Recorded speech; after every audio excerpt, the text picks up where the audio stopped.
इसकी अब हिस्ट्री है। इसकी हिस्ट्री का अमली तौर पर तो कोई खास फायदा नहीं है, बाहर तो मालूमात के लिए।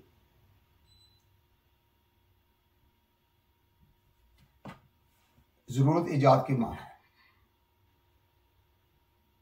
जब जरूरत होती है किसी चीज की तो फिर आदमी गौर करता है कि इसका हम ये क्यों ना कर लें। जैसे मछली जो है वो दरिया में, पानी में तैरती है, समुद्र में तैरती है, तो गौर कर रहे हैं कि ये डूब क्यों नहीं गई, कैसे तैर रही है।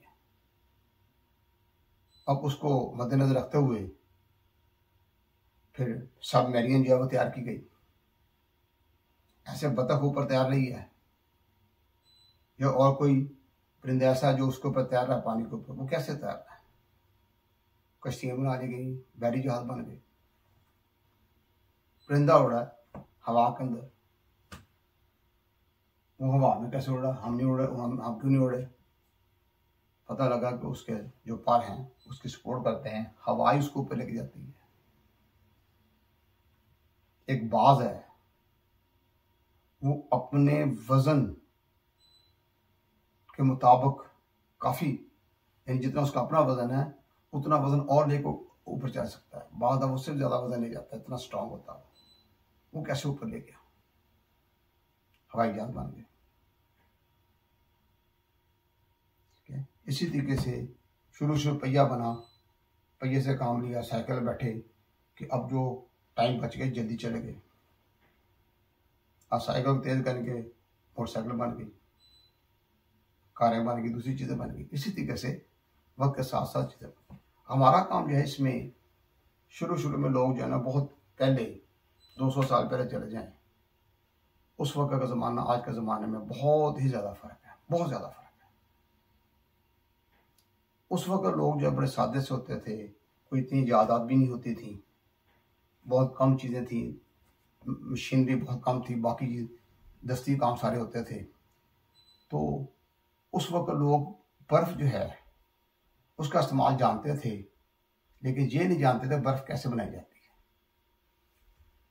तो लोग पहाड़ों से, झीलों से, वो इलाके जहाँ पर स्नोफॉल होती है वहाँ से वो बर्फ इकट्ठी करते थे और उसको वो ले आते थे मैदानी इलाकों में, ऊँटों पर, खच्चरों पर, खुदों पर लाद के ना वो ले आना, फिर उसको ज़मीन में गड्ढा खोदना, वहाँ लकड़ी का बुरादा डालना, उसमें बर्फ़ डालने, ऊपर बंद कर लेना, फिर पैक कर देना।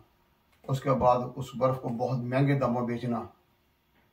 सिर्फ उमराव इस्तेमाल कर सकते थे, गरीब लोगों के लिए मुश्किल थी, क्योंकि वो बर्फ़ जितनी वो डालते थे, फ़र्ज़ करें उन्होंने 100 टन बर्फ़ इकट्ठी की तो उनके पास रह जाती थी 20 टन। तो वो उसको तोड़ तोड़ के बेचना उन्होंने, इस तरीके से वो सिलसिला चलता था। अब उसके ऊपर इंसान ने रिसर्च की कि ये बर्फ जो है ये पानी की शक्ल है, पानी ही की शक्ल है। पानी के अंदर से हीट बाहर निकाल लेंगे, टेम्परेचर कम होना शुरू हो जाएगा, ज्यादा हीट निकालने को बर्फ बन जाएगी। अब ये अमल कैसे करना है, इसके ऊपर रिसर्च होनी शुरू हो गई। तो सबसे पहले मिस्टर जैकब परकिंस, अमेरिका का साइंसदान था, वो इंग्लैंड में लंदन के अंदर रह रहा था। वहां उसने एक्सपेरिमेंट किया, उसने तजुर्बा किया 1834 के अंदर। 1834 में पहला एक्सपेरिमेंट किया उसने, और उसने बर्फ बनाने वाली मशीन बनाई। अब जो है वक्त गुजरने के बाद जो है एक फ्रांसीसी साइंसदान जो है, यानी पहला जो है उसने 1836 में उसने तजर्बा कर लिया, कामयाब हुआ। फिर फ्रांसीसी साइंसदान है, उसने भी एक तजर्बा किया।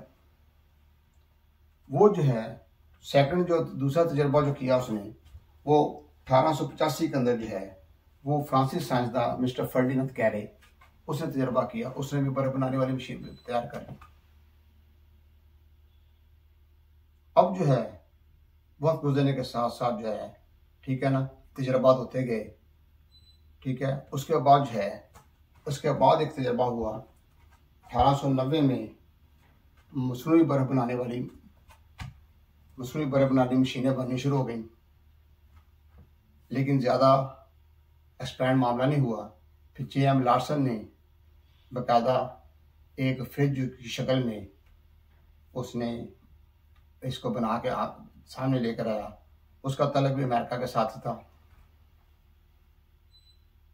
फिर 1918 के अंदर 1918 में Kelvinator company belongs to USA, उस कंपनी ने एक रेफ्रिजरेटर बनाई और उसको मार्केट में लेकर आई। लेकिन रेफ्रिजरेटर जो है, जब लोग घर लेके गए तो रेफ्रिजरेटर की आवाज़ काफ़ी थी। लोग आवाज़ की वजह से, जब आवाज़ आनी शुरू, घर में डिस्टर्बेंस पैदा हुई, तो लोगों ने उसको ज़्यादा पसंद नहीं किया। वो इसलिए कि उसके पीछे की तरफ एक कंप्रेसर और एक मोटर अलग अलग होता है। जैसे डोंकी पंप है, घरों में लगा होता है। डोंकी पंप चल रहा हो तो गर्मी में पता लग जाता है घर में डोंकी पंप चल रहा है, अक्सर पता लग जाता है। कुछ डोंकी पंप बड़े अच्छे हैं, तेल से दिया सही है, उनकी आवाज़ ज़रा कम होती है, आवाज़ बाहर तरफ होती है ज़रूर। अब इसी तरीके से उन फ्रिजों में कंप्रेसर पंप अलग और मोटर अलग थी, बैटरी के दी चलती थी। मुझे भी ज़िंदगी में एक दफ़ा मौका मिला देखने का पाकिस्तान के अंदर ही, कि मैंने वो देखी, वो उस्ताद साहब ने देखी, हम सब ने देखा, वही देखो ये पंप और मोटर अलग अलग है। तो उसके बाद जो है 1920 के अंदर फिर सील्ड कंप्रेसर बनने शुरू हो गए, यानी एक ही होल के अंदर मोटर को और पंप को इकट्ठा कर दिया गया। सील्ड कंप्रेसर, बंद कंप्रेसर, उसको हेर्मेटिक भी कहते हैं, हेर्मेटिक कंप्रेसर भी कहते हैं। वो तैयार होने शुरू हो गए। उससे जो होता हुआ कि डोम के अंदर जो उसका जो डोम है, उसका जो होल है, आवाज़ अंदर रह गई, तो आवाज़ काफ़ी कम हो गई। अब वो लगा के उन्होंने तजर्बा किया, वो बड़ा कामयाब हुआ। तो उन्होंने फिर पूरे अमेरिका के अंदर शोर मचाना शुरू कर दिया। जगह जगह पोस्टर, कम आवाज़ वाली रेफ्रिजरेटर, कम आवाज़ वाली रेफ्रिजरेटर, यानी कम आवाज़ वाली। अब लोगों ने वो खरीद के घर ले गए। वो उन्होंने इसको बड़ा पसंद किया कि ये तो ठीक है, शोर शराबा बहुत कम है, उसकी आवाज़ बड़ी कम है, घर में डिस्टर्बेंस नहीं है। तो रेफ्रिजरेटर लोगों ने खरीदने शुरू कर दिए। उसके बाद जो है उसी को देखा, जो लोग अमेरिका आए गए वहाँ से, ठीक है, कनाडा के बंदे आए, या कहते UK के बंदे गए, या जर्मन के गए, या फ्रांस के गए, उनके बंदे उधर आए, उन्होंने वो रेफ्रिजरेटर देखी।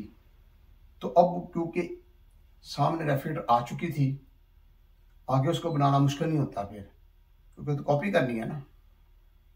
इटली जो है उसमें भी ये बनना शुरू हो गया। इटली दूसरे मुल्कों की निस्बत थोड़ा गरीब मुल्क था, वहाँ सस्ती लेबर मिल जाती थी। तो फिर अमेरिका वाले वहाँ पर असेंबलिंग करानी शुरू कर दी, UK वाले खुद बनाना शुरू कर दिया, जर्मन वाले खुद बनाना शुरू कर दिया।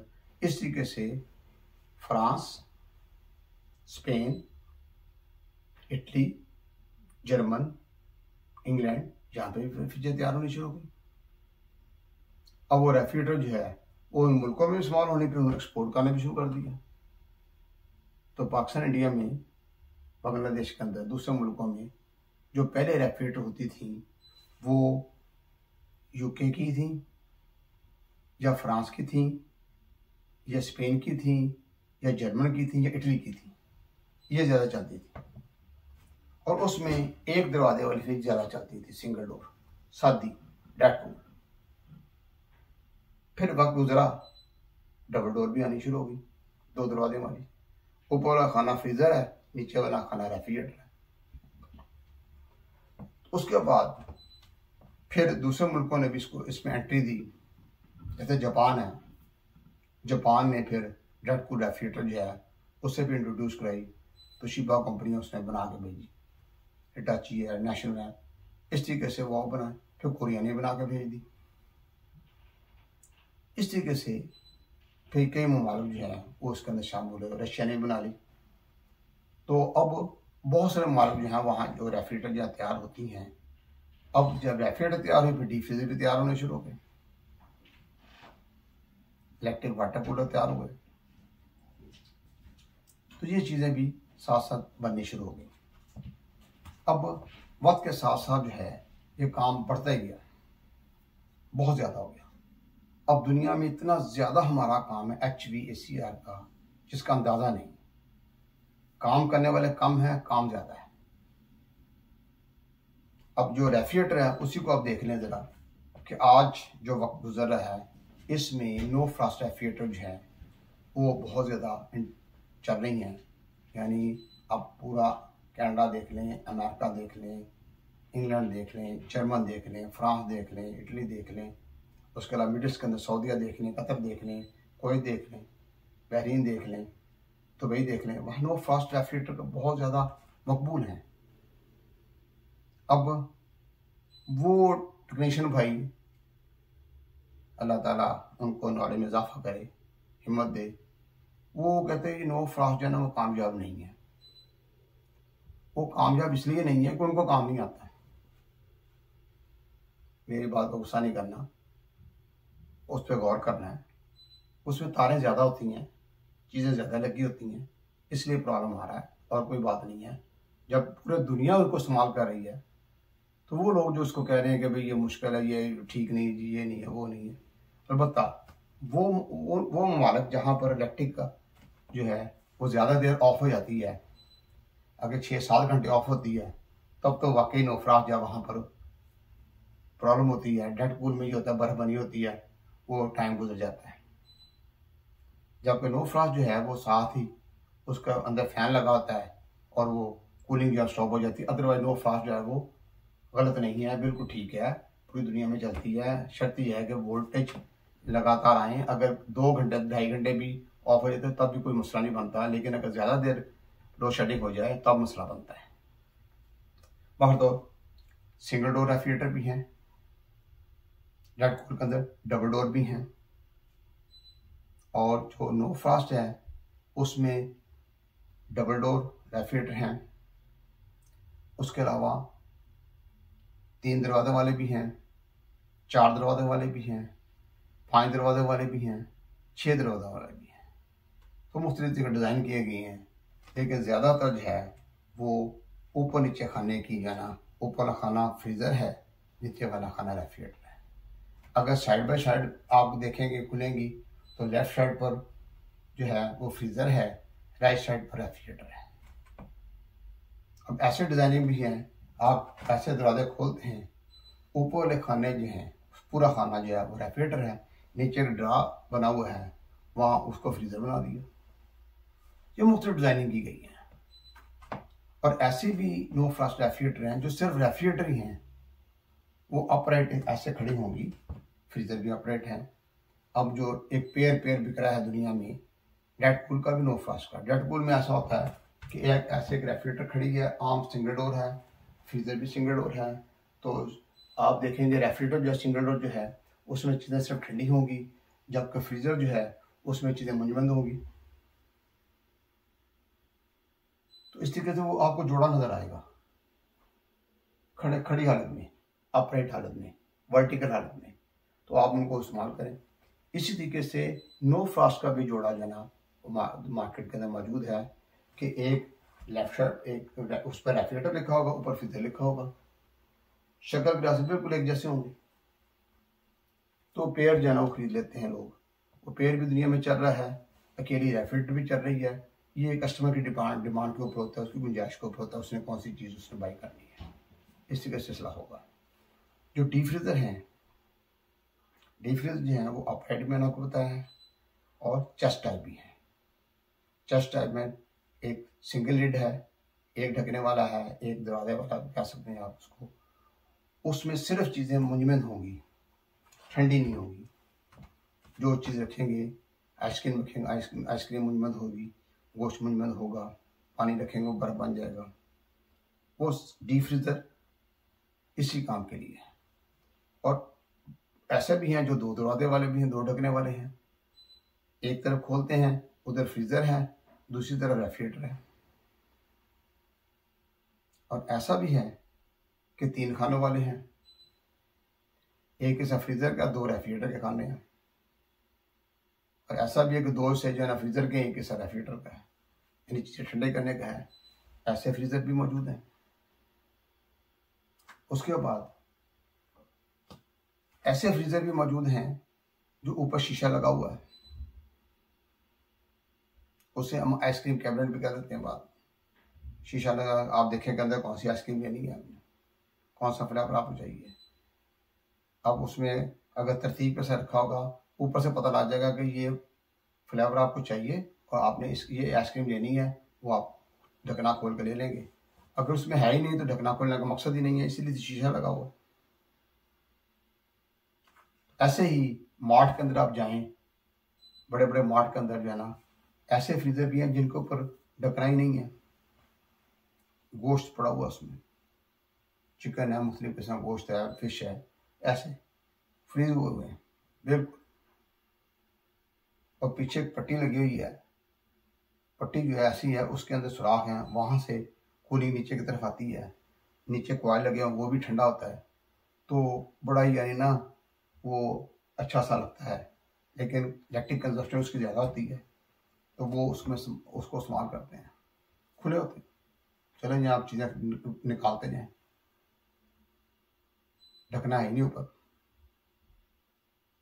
रात को जिस वक्त आता है कि जब लोग चले जाते हैं, मार्केट बंद करनी होती है, ऊपर फिर वो खास शीटें होती हैं, खास शीटें वो डाल देते हैं, या उस वक्त शीटें डाल देते हैं जिस वक्त कस्टमर जो है वो नहीं आ रहा, या उसने ऑफ करना है, या रश नहीं है, बंदे नहीं आ रहे, वो ऑफ कर दिया, फिर उसके बाद ऊपर ढकना और लगा दिया, प्लास्टिक उठा लिया। और प्लास्टिक इसलिए लगा लेते हैं, काफ़ी मोटा होता है ताकि कूलिंग जो है वो सेफ हो सके। इस तरीके से इस किस्म के फ्रीजर भी हैं।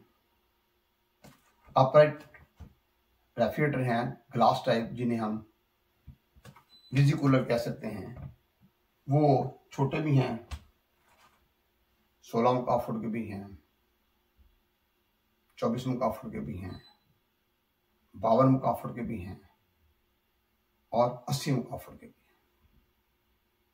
उसमें शीशे लगे हुए, शीशे के सामने ना शीशे के दरवाजे हैं, डबल शीशा होता है, दरमियान में गैप होता है, वो गैप इंसुलेशन का काम करता है। तो अब हम शीशे उनको खोलते हैं, सामने सारी चीज़ें लगी हुई हैं। अब वो उसमें ऐसे ही यानी अगर रेफ्रिजरेटर है, उसमें एक तरफ मिंटो है, 7 अप है, कोक है, जो और मशरूबात हैं सारे पड़े हुए हैं। वो लगाने का मकसद ये होता है कि कस्टमर जो है, जो कंज्यूमर है, वो देखे कि कौन सी चीज़ को चाहिए। अगर उसमें है ही नहीं है तो दरवाज़ा खोलने का मकसद ही नहीं है, शीशा इसलिए लगाया गया। आप देखें कि आपके मकसद की चीज़ है, वो खोलें, उसके बाद निकालें, बंद कर दें। अगर ब्लाइंड होगा तो आप खोलते जाएंगे, देखते जाएंगे, कूलिंग ज़्यादा होगी, उतने उसको पैसे बचने नहीं जितना आपका बिजली का बिल आ जाना उसका। इसलिए विजी कूलर जो हैं या विजी रेफ्रिजरेटर जो हैं, शीशे वाले रेफ्रिजरेटर जो हैं, वो इसलिए बनाई जाती हैं, वो मार्ट के लिए बनाई जाती है, घरों के लिए बनाई जाती है। ऐसे रखने को तो घर में भी रख सकते हैं, बड़ा घर वहाँ रखने कोई पाबंदी नहीं है, लेकिन वो ज़्यादातर मार्ट पे आपको नज़र आएंगी कि वो इस तरीके से आपको नज़र आ रही हैं, फ्रीजर भी नज़र आ रहे हैं, वो भी नज़र आ रहे हैं। उसके बाद जो है आप ये देखें कि इलेक्ट्रिक वाटर कूलर हैं। इलेक्ट्रिक वाटर कूलर जो हैं वो एक तो बॉटल टाइप है, बोतल ऊपर रखी होती है। एक ज़माना था कि शीशे की बोतलें उस पर रखी जाती थी। ऐसे जब मैं काम सीखने गया, मेरा उस्ताद मोहतरम जो है ना, वो एक तेज़ाब वाली दुकान पे चले गए, साहब बेचने वाले, तो उससे कहते बोतल दें जी। अब तेज़ाब वाले ने बोतल दी उनको, उन्होंने आके अच्छी तरह पानी से वाश किया, पानी गर्म किया, नमक डाला, साफ सुफ करके बिल्कुल उस बोतल को ऊपर रखा। वो तेज़ाब वाली बोतलें जो है ना, उनको कूलरों पर रख लेते थे। बाद में ट्रांसपेरेंट 18 लीटर की बोतल जो है बाकायदा आ गई, ठीक है। अब जो इस तरीके से और वाटर डिस्पेंसर या वाटर इलेक्ट्रिक कूलर बने हुए हैं कि पानी भरा ऊपर रख दिया, जैसे ही वो पानी इस्तेमाल होता जाएगा, पानी नीचे आता जाएगा, बोतल ख़त्म हो जाए, दूसरी बोतल लगा लेनी है, उसका हम कहते हैं वाटर कूलर, ठीक है। तो वाटर कूलर जो है यानी वो ऐसा है कि जो उस पर बोतल रखी जाती है और नीचे टैप लगी होती है, वहाँ से पानी बाहर निकाल लेते हैं। उसमें हॉट एंड कूल भी हैं और कूल भी हैं। जो हॉट एंड कूल, उसके अंदर टैंकी बनी हुई है, उसमें हीटर लगा हुआ है, एक सुर्ख रंग की है टैप है, एक ब्लू कलर की है, ब्लू कलर को दबाते हैं तो ठंडा पानी आता है, रेड को दबाते हैं गर्म पानी आता है। उसमें मैं आपको ये कहता हूँ कि वो ममालिक जो जिनमें गर्मी ज़्यादा होती है, सर्दी का मौसम कम होता है, वो हॉट एंड कूल जो है वो ना खरीदें, सिर्फ कूल। वो इसलिए कि सर्दियों का मौसम कम है, तो सर्दी में भी आदमी नॉर्मल पानी ही पीते हैं, लोग गर्म करके कम पीते हैं। जो कंप्रेसर जब चलता है तो 1 एम्पीयर लेता है या 0.9 एम्पीयर लेता है।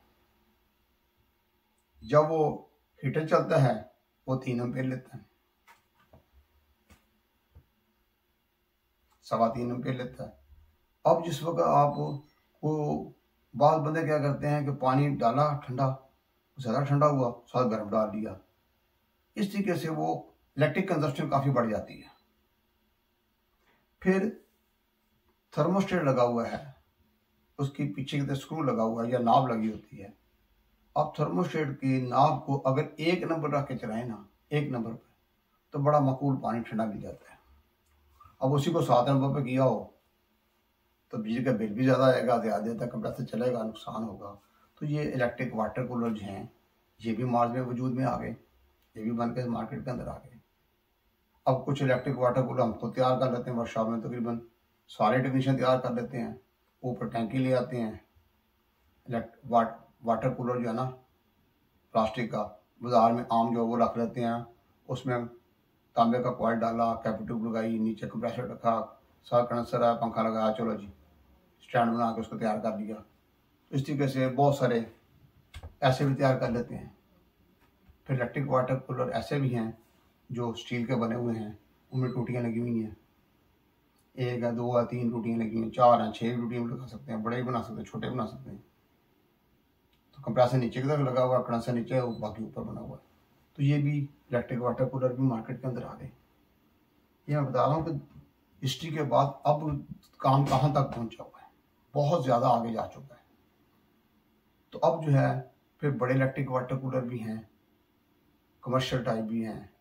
फर्ज कर रेलवे स्टेशन पर जाएँ तो रेलवे स्टेशन में आपको टैंकी नज़र आएगी सीमेंट की, आगे टूटियाँ लगी हुई हैं, वहाँ से पानी लेते जाएँ, फर्स्ट टाइम टूटी हैं, नीचे की तरफ कंप्रेसर लगा हुआ है, कंडेंसर वगैरह नीचे लगे हुए हैं।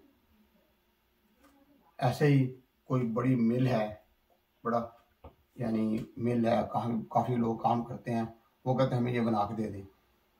वहाँ पर वो सीमेंट की टैंकी बनाते हैं बड़ी मजबूत, दोहरी दीवार की, उसके अंदर कॉइल डाल देते हैं और बना देते हैं, वो भी चल रहा है काम। तो इस तरीके से काम जो है ना बढ़ता जा रहा है। फिर कुल्फियों वाला प्लांट है, कुल्फियों पर आइसक्रीम प्लांट है, कैंडी प्लांट है, आइसक्रीम प्लांट है। फिर बर्फ खाने हैं, कोल्ड स्टोरेज हैं, फिर वॉक इन कूलर हैं, वॉक इन रेफ्रिजरेटर हैं, किचन रेफ्रिजरेटर हैं। इस तरीके से बहुत काम है दुनिया में, बहुत ज़्यादा। अगर हम एसियों की तरफ आते हैं तो एसी जो है विंडो एसी बड़ा दुनिया में मकबूल हुआ, उसके बाद फिर स्प्लिट टाइप एसी आ गए, इन्वर्टर आ गए हैं, ये भी काम चल रहा है। अब इनकी ज़रूरत जो है ना, बाज़ जगह एसी की बहुत ज़्यादा ज़रूरत है। जैसे ऑपरेशन थिएटर जो है वहाँ पर एसी लगा होगा तो जो सर्जन है वो भी परेशान नहीं होगा, उसको टेम्परेचर नॉर्मल मिलेगा, ठीक है, उसकी बॉडी के मुताबिक ये उसके लिए सुकून होता है, वो आराम से ऑपरेशन करेगा। इसके अलावा जो है वो जो मरीज़ है अगर वो ठंडी जगह होगी तो उसकी ब्लीडिंग भी बहुत ज़्यादा तेज़ी से नहीं होगी। इस तरीके से वहाँ पर ऑपरेशन थिएटर जितने भी पूरी दुनिया में हैं वो तमाम ऑपरेशन जो है वो तकरीबन ठंडी जगह पे ही किए जाते हैं।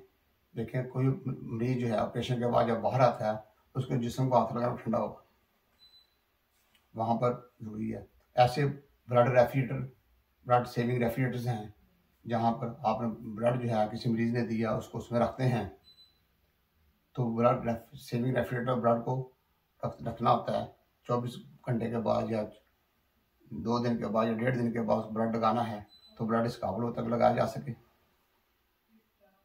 तो वो भी हमारे काम कर आते हैं। इसी तरीके से जितने भी कंप्यूटर सेक्शन हैं उन पर एम्बिएंट टेम्परेचर लिखा होता है।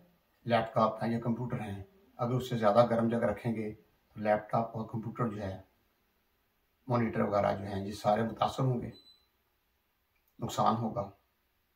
तो उनको सेव करने के लिए एसी लगाए जाते हैं। एसी लगा लिए, उससे फिर यह टेम्परेचर ठीक रहता है। सारा दिन कंप्यूटर चलाएं, लैपटॉप चलाएं, कोई मसला नहीं है, क्योंकि ओवर हीट होगा तो ख़राब होगा।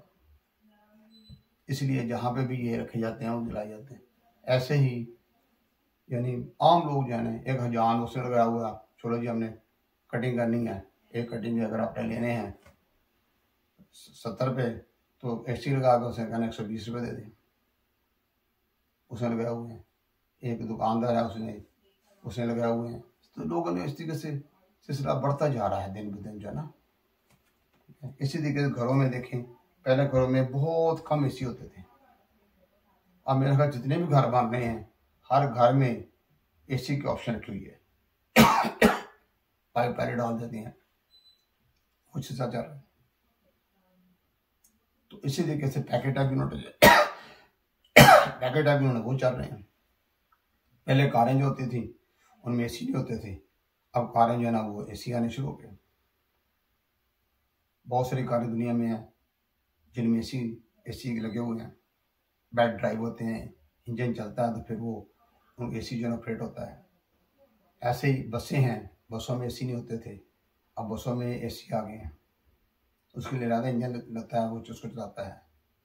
हवाई जहाज थे, उनमें एसी नहीं थे, हवाई जहाज में एसी आ गए। बहरी जहाज में एसी आ गए। कमर्शियल एसी हैं, बड़ी बड़ी बिल्डिंगें बन रही हैं, सेंट्रल एयर कंडीशन है। इस तरीके से काम इतना ज़्यादा हो चुका है कि लोग कम हैं, काम ज़्यादा है। इसलिए इस काम को समझें और बड़ा अच्छा काम है। और अगर मेहनत से काम करें, गौर और फिक्र से काम करें, ध्यान से काम करें और साथ एक अच्छा ग्रुप बना लें तो बड़े माकूल पैसे कमा सकते हैं। तो हिस्ट्री के बारे में थोड़ा सा मैंने आज जो सिलसिला जहाँ तक पहुँचा हुआ है उसके बारे में आपसे बात की है। अब जो है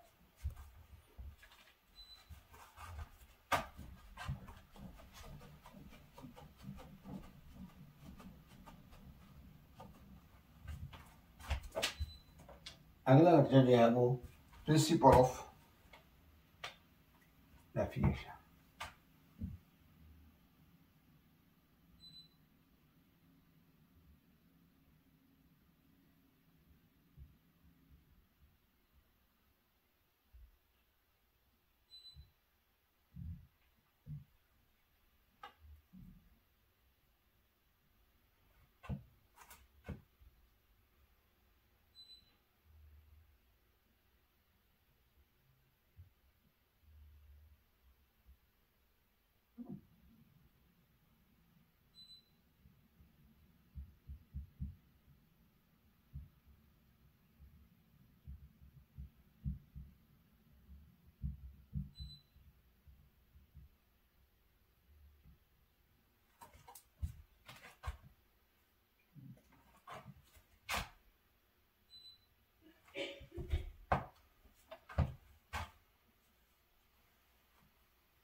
प्रिंसिपल ऑफ रेफ्रिजरेशन। अब कोई भी मशीन बनाई जाती है उसके असूल होते हैं। अब इसके असूलों में जो है ना प्रिंसिपल रेफ्रिजरेशन जो है वो क्या है। इसमें सबसे पहली बात यह है कि जो बहने वाली चीज़ें हैं, मायात जो हैं, जब अगर गर्मी जज़ब करें तो बुखारात में तब्दील हो जाती हैं, हरारत जज़ब करें तो बुखारात में तब्दील हो जाते हैं, और अगर बुखारात को ठंडा किया जाए तो माया में तब्दील हो जाती है। जैसे पानी है, उस पानी को गर्म करें तो भाप बनेगी, भाप को ठंडा करें तो पानी बन जाएगा।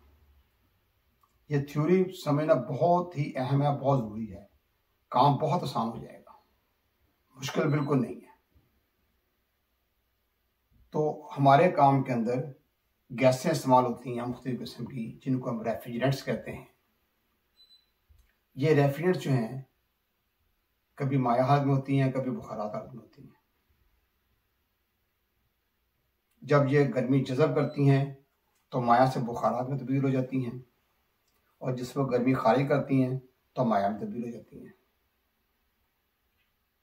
हमारे रेफ्रिजरेटर है, deep freezer, electric water cooler, window spare type AC, जितने भी हमारे काम की चीज़ें हैं, बर्फ़ खाना है, कोल्ड स्टोरेज है, इन तमाम के अंदर एक पोर्शन ऐसा होता है जहाँ पर कूलिंग करनी होती है, जो फ्रीजिंग करनी होती है। एक ऐसा है जहाँ पर उसने हरारत को खारिज करना होता है। जैसे एक आम फ्रिज है, उसके पीछे की तरफ आपने देखा होगा एक कंडेंसर जो है, कंडेंसर लगा होता है, जो अक्सर उस पर ब्लैक कलर है, ट्यूबों का सेट है। उसको अगर हाथ लगाएं चालू हालत में, शर्ती जगह शॉर्ट ना हो, हाथ लगाएं तो वो गर्म है। अंदर फ्रीजर के अंदर हाथ लगाएं तो ठंडा है। अब जो गैस है वो कंडेंसर के अंदर जब जाती है तो माया हालत में होती है, बुखारात हालत में होती है, गर्म होती है, और अपनी वो जब हीट एग्जॉस्ट करता है तो हीट एग्जॉस्ट करने से होगा कि वो वेपर जो है वो लिक्विड हालत में आ जाएंगे, और जब लिक्विड हालत में आ जाएगा तो वो इस काबिल होगी को हीट को जज़ब कर सके। इसी तरीके से जिस वक्त वो रेफ्रिजरेंट जो है वो वेपर में एंटर होती है तो वो लिक्विड हालत में होगी, वहाँ से वो हीट अब्जॉर्व करके किस हालत में आ जाएगी, वेपर हालत में आ जाएगी, दोबारा कंप्रेसर में आ जाएगी। इस तरीके से ये रेफ्रिजरेंट जो हैं, हर उस चीज़ को हम रेफ्रिजरेंट को कहेंगे जो आसानी से माया से बुखारात में तब्दील हो जाए, बुखारात से माया में तब्दील हो जाए। वैसे तो बहुत सारी चीज़ें दुनिया में हैं, लेकिन हमारे काम के अंदर जो है ये ख़ास किस्म की ये रेफ्रिजरेंट्स हैं जो हमारे काम के लिए बड़ी मौजू हैं। इनकी बहुत सारी इकसाम हैं, जैसे R12 है, R22 है, R134 है, 404 है, 600 है, इस तरीके से 410 है। ये बहुत सारी गैसें हैं, बाद इनकी डिटेल बाद में आएगी। मकसद ये है कि पहला असूल ये है कि माया से बुखारात में तब्दील होते वक्त हरारत को जज़ब करना है, बुखारात से माया में तब्दील होते वक्त हरारत को खारिज करना है।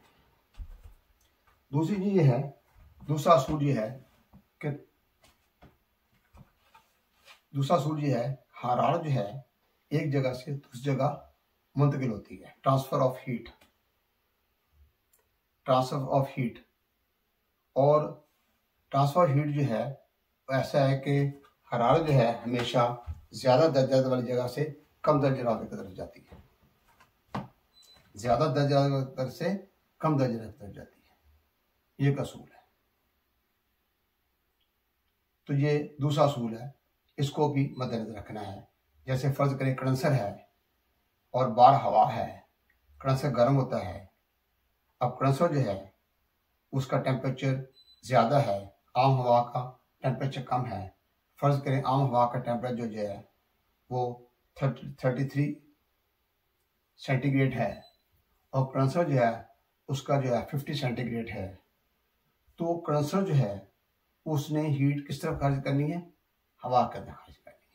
इस तरीके से यानी हीट जो है वो ज़्यादा जगह से कम दर्जा की तरफ जो है वो मूव करती है। उसके बाद है किसी चीज़ की हालत जो है, ठीक है ना। अब हम फ़र्ज़ करें फ्रिज के अंदर जो है हम कोई चीज़ रखते हैं तो उसकी हालत जो है, ठीक है ना, उसमें किसी चीज़ की हालत जो है उसको तब्दील करना है। जैसे पानी रखा तो बर्फ़ बन जाएगी, या हमने इसको चीज़ को रखा, ठीक है ना, बर्फ़ बन गई। फिर उसके बाद ये भी मकसद यानी इसका असूल ये है कि ज़्यादा देर तक जो है ना इसको वो चीज़ जो है ना उसके अंदर सही हालत में रहे। उसके बाद ये होता है कि ऐसा भी है कि जो हमने धातें इस्तेमाल करनी इसके अंदर, वो ऐसी धात इस्तेमाल करनी है जो रेफ्रिजरेंट हीट के लिए अच्छा मूसल हो। जैसे तांबा है, एल्युमिनियम है, लोहा है, ये धातें हम इस्तेमाल करते हैं। लोहा भी नरम इस्तेमाल करना है। कंडेंसर बनाते वक्त या वेपर बनाते वक्त ऐसी धातों का इस्तेमाल करना है जो अच्छी हों। जैसे कंडेंसर जो है आपने तांबे का बनाया हुआ है तो बहुत अच्छा अच्छी कार्य करेगा। रैपट अलुमिनियम को बनाया होता है, अलुमिनियम बड़ी अच्छी धात है इस मामले में, इसलिए धातें उनको मद्देनजर रखना है जो हमारे काम के लिए बहुत बेहतर है। इसी तरीके से तवानाई की एक किस्म को दूसरी किस्म की, ये 5वां असूल है कि तवानाई की एक किस्म को दूसरी किस्म में हम तब्दील कर सकते हैं। तवानाई की एक किस्म को दूसरी किस्म तब्दील कर सकते हैं, जैसे हम इलेक्ट्रिकल एनर्जी को मैकेनिकल एनर्जी में तब्दील करते हैं। यानी एक कंप्रेसर के मोटर को हम वोल्टेज देते हैं, इलेक्ट्रिक प्रेशर देते हैं, जब वो चलता है तो पंप चलना शुरू हो जाता है, मैकेनिकल सिस्टम शुरू होता है। जब मैकेनिकल सिस्टम शुरू होता है तो गैस मूव करनी शुरू कर देती है, कूलिंग का अमल शुरू हो जाता है। तो ये इसके 5 असूल जो हैं वो ज़हन में रखिएगा। इन 5 असूल के तहत जो है वो इसको बनाया जाता है। उसके बाद इसके मकासद हैं, मकासद एम जो हैं